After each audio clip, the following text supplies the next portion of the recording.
Senadores de la República. Desde el Partido Conservador, atendiendo los postulados constitucionales y en ejercicio del control mixto que pone en cabeza del Congreso de la República, del Congreso de la República, el control político de los estados de sección, es decir, la revisión de su conveniencia, pertinencia y oportunidad. Hemos estudiado con detenimiento la expedición del decreto 637 del pasado 6 de mayo de 2020, para poder referirnos al mismo, sin interferir en la revisión jurídica que le competen de manera exclusiva a la Corte Constitucional. Es importante tener claro que nuestro país, a partir de la expedición de la Constitución del 91, ha declarado 14 estados de emergencia social, económica y ecológica.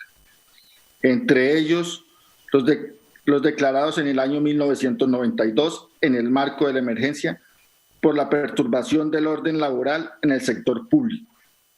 En el mismo año, a través del decreto 680, enfrentamos el racionamiento eléctrico. Y en 1994 estuvimos expuestos a las fuertes lluvias que azotaron a los departamentos de Cauca y Huila. La ola invernal que llegó al país en el año 2010 y finalmente en el 2017 la emergencia ocurrida en el municipio de Mocoa, entre otros.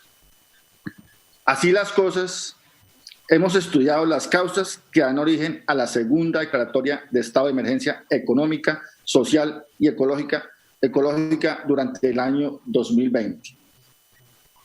Y es importante señalarlas para determinar si se logró su mitigación luego de las medidas tomadas por el Ejecutivo. A la fecha de expedición de la emergencia, el país alcanzaba los más de 9.000 contagios y estaba cerca de los 400 muertos.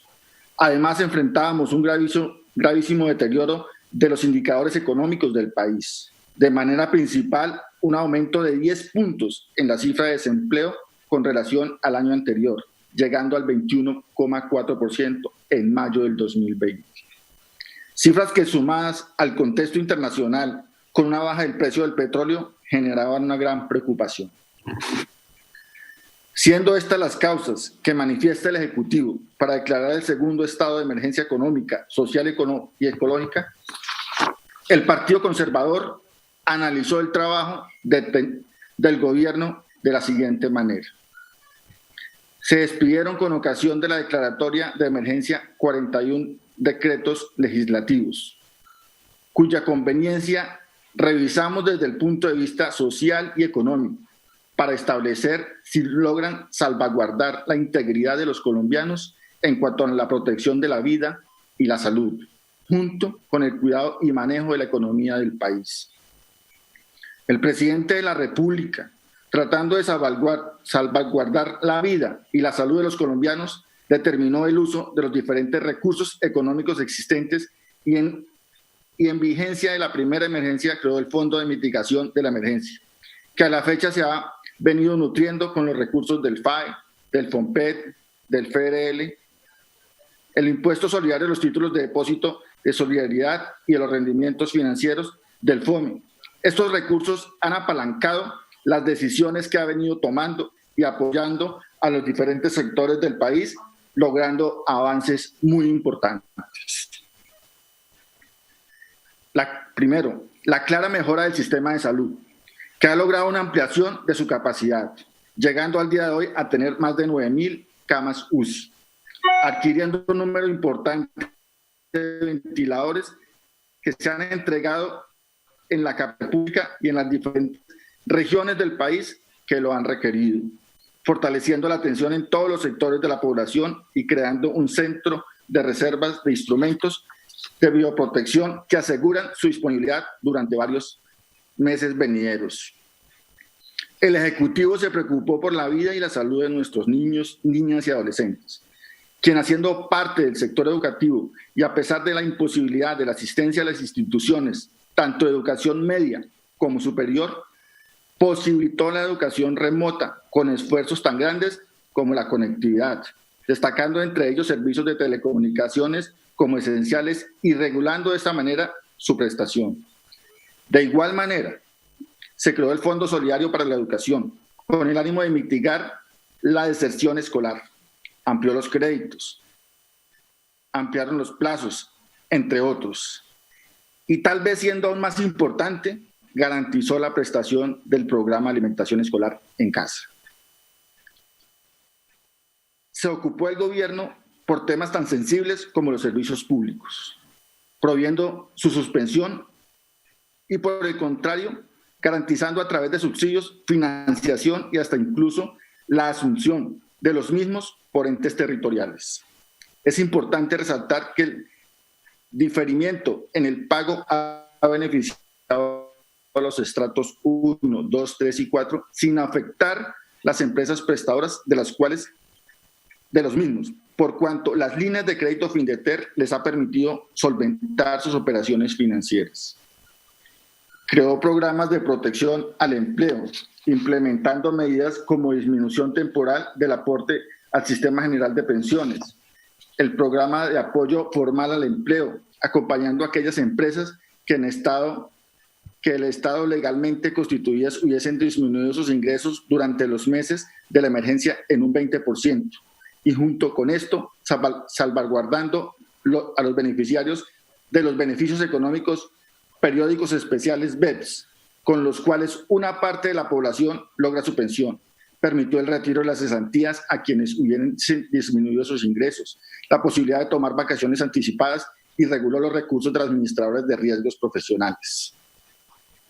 Aquellos hogares en condiciones de pobreza se beneficiaron con el programa de ingresos solidario, con la ampliación de programas como Familias en Acción, Jóvenes en Acción y Colombia Mayor, llegando de esta manera aproximadamente a 2.600 familias, que equivalen a unos 10 millones de colombianos. Con la compensación del IVA se favoreció a más de 700.000 familias y se ha logrado llegar cada vez a la población más necesitada, con una cobertura del 100% de los departamentos, incluso aquellos con presencia de grupos étnicos, y aquí jugó un papel muy importante la Dirección de Planeación Nacional en cabeza del doctor Luis Alberto Rodríguez. Se pensó en el transporte aéreo para lograr un país más competitivo, tomando una iniciativa de nuestro partido, como lo del 19 al 5%. De igual forma, disminuyó el IVA del sector turismo en busca de su protección y adoptó otras medidas con el ánimo de la continuidad de su operación en vez de finalizada la emergencia. Garantizó el acceso a la administración de justicia, flexibilizando la ritualidad de su prestación a fin de lograr la protección a los ciudadanos y a los servidores públicos. Se generó la estabilidad a quienes tenían la calidad de arrendatarios y también a los arrendadores, dando garantías en diferentes casos. También con gran importancia amplió los calendarios tributarios, permitiendo la